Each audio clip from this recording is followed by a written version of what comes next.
जुन्या समृद्धी हवेमध्ये जमीन गेली आणि एका भावाची ह्या समृद्धीमध्ये झाली. दोघा भावामध्ये या ठिकाणी भांडण लागली. जवळपास 100 दिवसापासून आंदोलन चालू आहे आणि म्हणून काहीतरी वाटाघाटी करून आपण याच्यामध्ये मध्य मार्ग काढावा अशी आमची सर्वांची या ठिकाणी विनंती.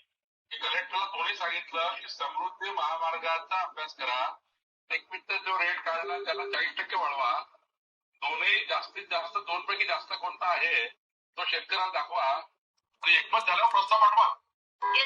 अरे जालना ते अधिकारी एनएमसी त्यांना ते नगरपालिकावाले त्याला सरळ करा, बीटीएस करायला पटापट झोळपट्ट्यांचे सर्वे करा, पैसे द्या, नगरोत्थान म्हणून सर्वे करा, डीपीसीचा पैसे घ्या, जरा ऍक्टिव्ह मोड मध्ये राहा जरा.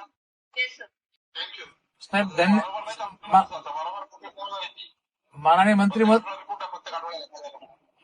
मंत्री महोदय, आपले मनापासून आभार.